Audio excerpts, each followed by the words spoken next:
descriptions of humazah and lumazah that we should know before we move on to the next ayah. These are some words in English I picked to get the point across. Anyone who is condescending, arrogant, insensitive, critical, backbiting, self-indulged, harsh, disrespectful, inconsiderate, vulgar, irreverent, conceited in one's speech, in one's attitudes, or in one's body language. All of that would be humazah and lumazah. I know, it's recorded, you'll get it eventually. Okay. When there are three, and by the way, by most accounts, as a summary, humazah by most accounts is subtle, and lumazah by most accounts is explicit. So that's basically, but even though there's flip-flop between the two, and there are differences. Now we come to the next ayah. الَّذِي جَمَعَ مَالًا وَعَدَّدَهُ. The first thing to explore is, what's the connection between these two things? What's the connection between this attribute of being hurtful to other people, and the second one is dedicated to one concept. Shallow translation, the one who gathered wealth and counted it. That's the shallow translation. So what's the connection between the one who's always critical of people and the one who's gathering wealth? When the one who's always gathering wealth doesn't give any of it, so gets criticized by the people as being greedy. And he doesn't like being criticized. And the best defense is offense. Right? So before he can get to hear from someone, you should be more charitable, you should worry about, there are other things to worry about in life than money. Before he gets to hear that criticism, what does he constantly do?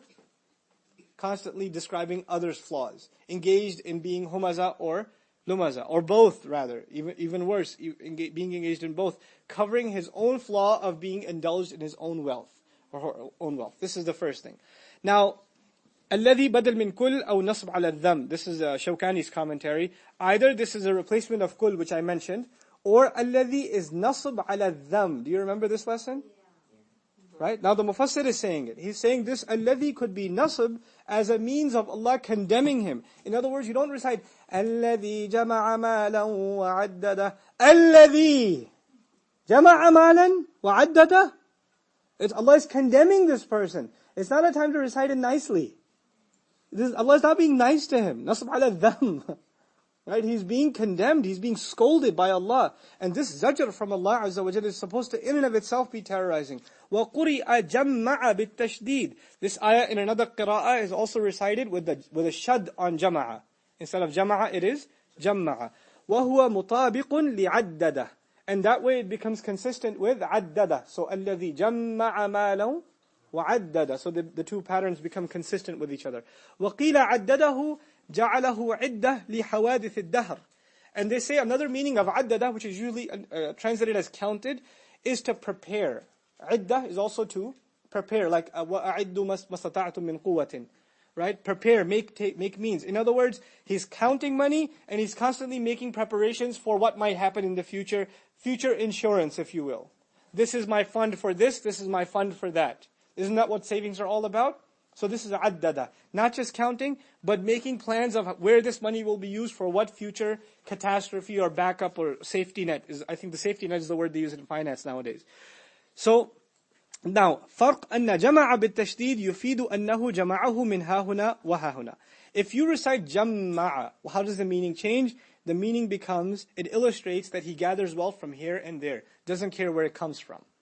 He's constantly looking for ways to make money and gather more and more and more of it. وَأَنَّهُ لَمْ يَجْمَعْهُ فِي يَوْمٍ وَاحِدٍ. And it's not like he gathered all this money in a single day, وَلَا فِي يَوْمٍ, or 2 days, وَلَا فِي شَهْرٍ وَلَا فِي شَهْرٍ, not in a month or 2 months. In other words, he spent his entire life gathering money. And where did this meaning come from? Jama'a is used in the past tense. Past tense means you're looking back at what already happened. So it is as though Allah is looking back at his entire life, and his entire life amounts to one activity. Gathering wealth his entire life. The other thing here is, remember I said, when a person doesn't have a higher goal in life, they get lost in trivial pursuits? Well, one trivial pursuit was the first ayah, finding flaws in people. What's the other trivial pursuit? Gathering wealth and constantly making plans for the future. And these people, they become so narrow-minded, when you start worrying about your deen and less about saving your money, you know what they say to you? Think about your future. Right? And the ironic thing is, you are thinking about your future. They're the ones who are not thinking about your future. And they're saying, think long term. And guess what? The irony is, they're the ones thinking short term. You know, what are you going to do in the next 10 years? Dude, what are we going to do for the next 1,000 years in our grave? What's going to happen after we get out? That's long-term thinking. This isn't long-term thinking. But their minds get wrapped around this idea, and this becomes their whole worldview. So, then he says, فَلَا يَجْمَعْ الْأَمْوَالِ الَّذِي يَجْمَعْهَا مِنْ هَاهُنَا وَهَاهُنَا, that this person gathered, fulan rather, he gathered it from whatever source he could. وَأَمَّا جَمْعْ بِالتَّخْفِيفِ فَلَا يُفِيدُ ذَلك. But if you leave it as جَمَعَ, then that meaning doesn't come out. فَمَالُ الْإِنسَانُ الْوَاحِدِ بِالنِّسْبَةِ إِلَى مَالِ كُلِّ الدُّنْيَا حَقِيرٌ.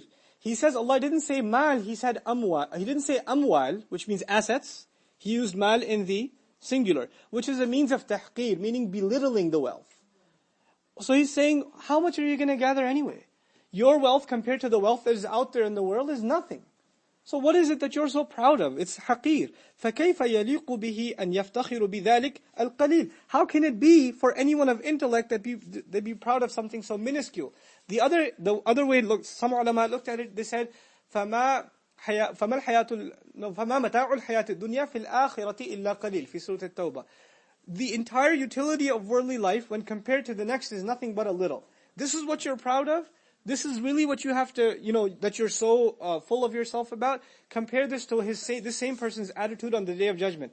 Allah says, on the Day of Judgment, nothing will benefit him.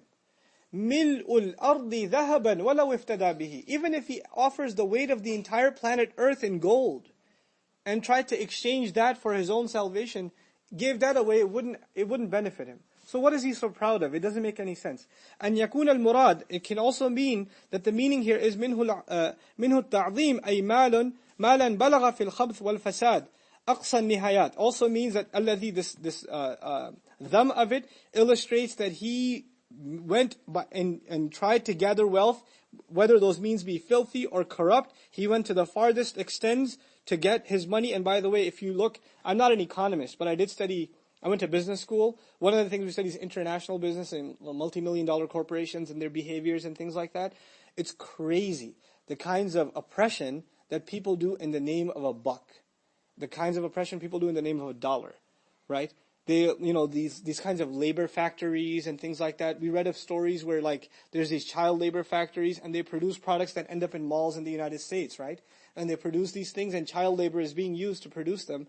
And if people try to get those kids out of there, they actually have money in their budgets to hire local militias to guard the factories so the kids don't escape. And that's part of their market, their planning strategy. And until the UN or somebody intervenes, it's going to stay business as usual. And of course, you pay the local politicians whatever, so the news never gets out, the media never makes its way in, no documentary ever gets made, etc., etc. So they will go to the most extreme means, all in the end of a few dollars. I mean, look at the oppression that has been caused in this country in the name of greed. Not even against people across the Atlantic. How many people have lost their homes in the name of greed?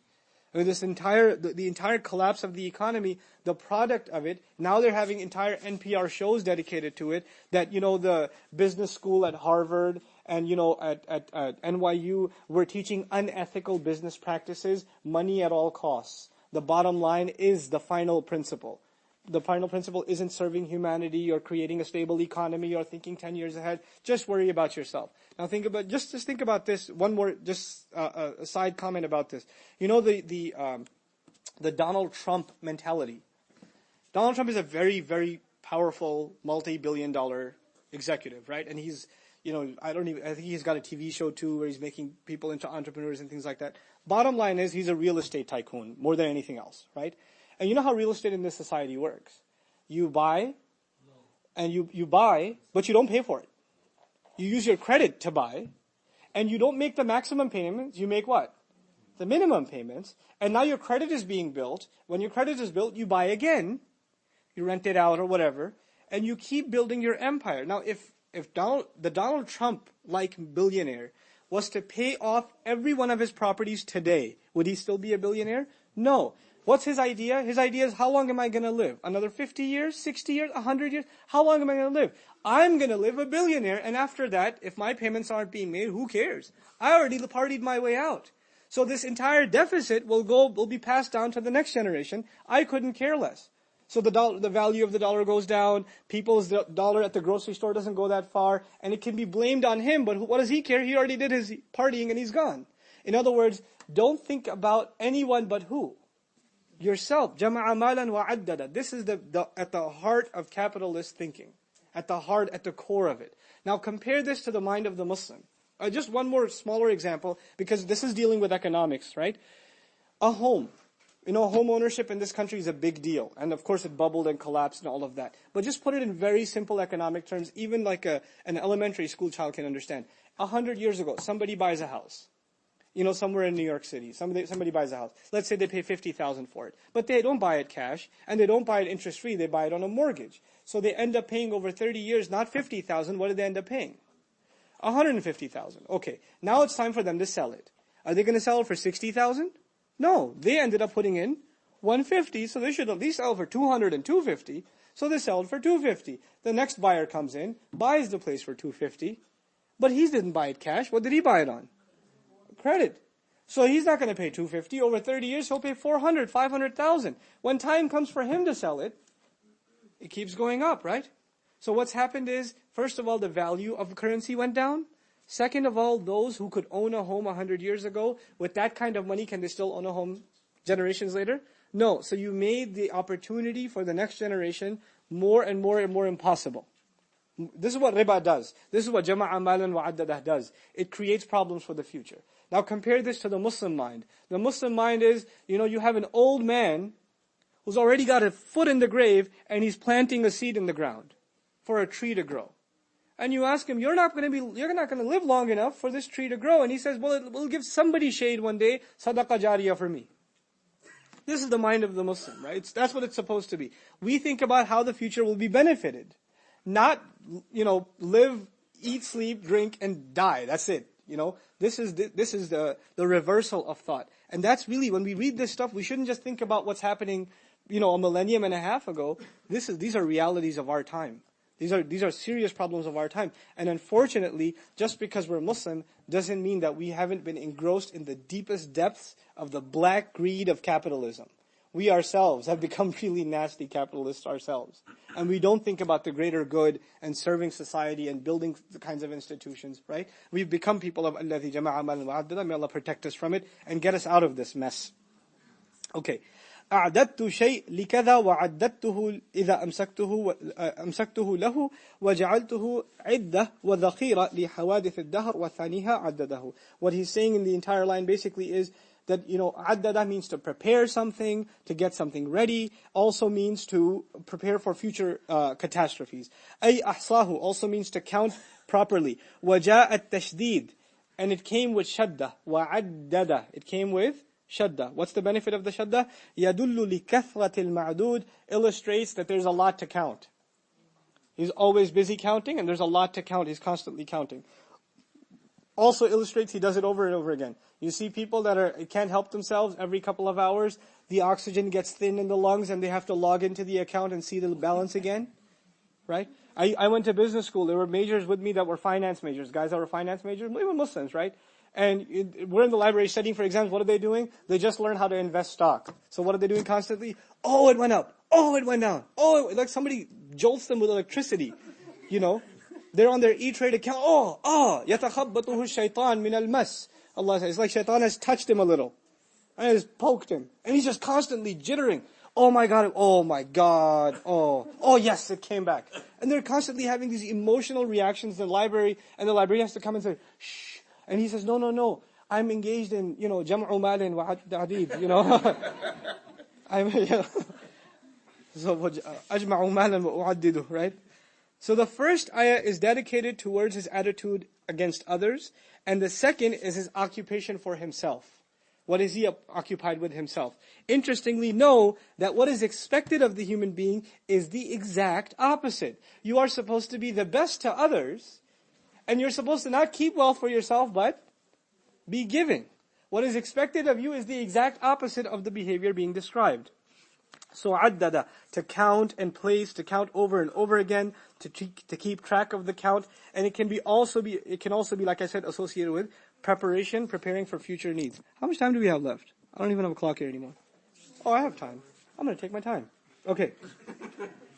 Why together? We talked about why these ayat come together, what the association between these two is. Essentially, one, the attitude towards others, and what's going on inside of himself.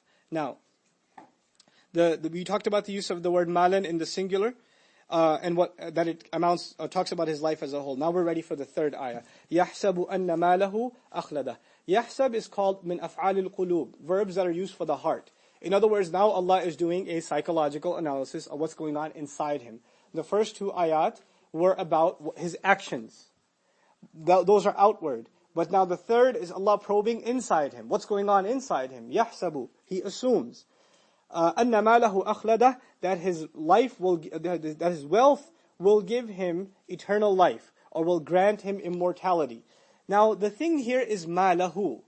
But in the previous ayah we didn't read الَّذِي جَمَعَ مَالَهُ. We read الَّذِي جَمَعَ malan, because he's gathering wealth that is his, and also that isn't rightfully his, but he's acquiring it anyway. So malan includes in it his criminal behavior. But now that he's acquired it, it became his. Whatever he has stored inside, he thinks it's going to give him everlasting life. Now this answers one of the deepest questions. Why do people run after money? That's a deep question to ask. When you ask, why do you want money, to a child, they say, I don't know. I might want something later. Right?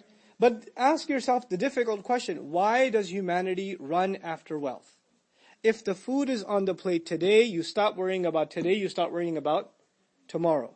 In other words, akhlada doesn't just mean eternal life. It means that which will continue to sustain him endlessly. In other words, he's worried that if he doesn't have savings, he or she will cease to exist. People become suicidal when their stock account, it drops, right? Their investment accounts went to zero, and they became suicidal because they associated surviving with savings. Not with food they have right now, but the food they were saving for tomorrow. This is part of the meaning of akhlada. He doesn't just think he'll live forever, but he thinks that his future needs, this is from ikhlad, from khulud, his future needs are taken care of because he or she has savings, because they have these savings. So, this, and by the way, this is tied to the idea of building monuments.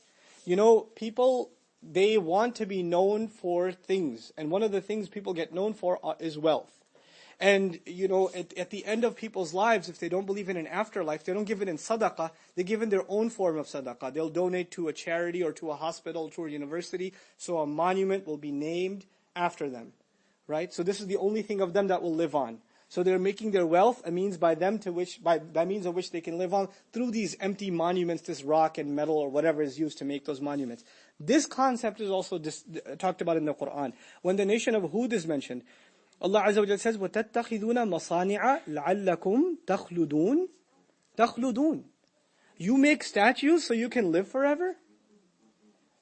What does that have to do with living forever? No, their name, their legacy, their memory will live forever. Is this your reason for building these unnecessary monuments? And they'll build these huge monuments with monies that could have fed thousands of people. But no, we have to build these monuments. We have to build these, erect these, great models of architecture. And this is happening, by the way, in the Muslim world. You'll see pictures of the Muslim world with these beautiful monuments in a poor country. But they need to build this monument. This is a symbol of national solidarity. How about the homeless people hanging in front of the monument? Are they not a symbol of your national solidarity? How about give some of them that money? What are they going to do? They're going to lick that tower now? What are they going to do with it? So the monies are spent in these wasteful ways, and these are means by which people feel them, their nation, even themselves will get to live on forever. This actually, I read this quote last time, I'll read it to you again. This is in describing a philosopher's attitude towards the pyramids, and the philosopher, when he writes this, it was written right under the picture of the pyramids in a museum, and just listen to his words. Calm and self-possessed, still and resolute, the pyramids echo unto eternity the defiant cry of man's will to survive and conquer the storms of time. Man will die, at least the pyramid I build will conquer the storms of time. His quest, his desire for eternity, for living eternally. Allah put that desire inside the human being. If that desire is not channeled towards seeking Jannah, it will be channeled towards getting your wealth and building monuments. And that's what will channel. But the desire is there.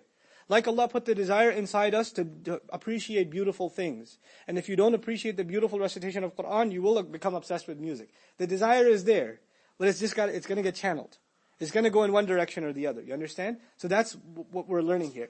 So the people who don't, and by the way, this is the comment of one of my teachers, Dr. Isar Ahmed. He said about this surah, he said that there are two temptations of dunya.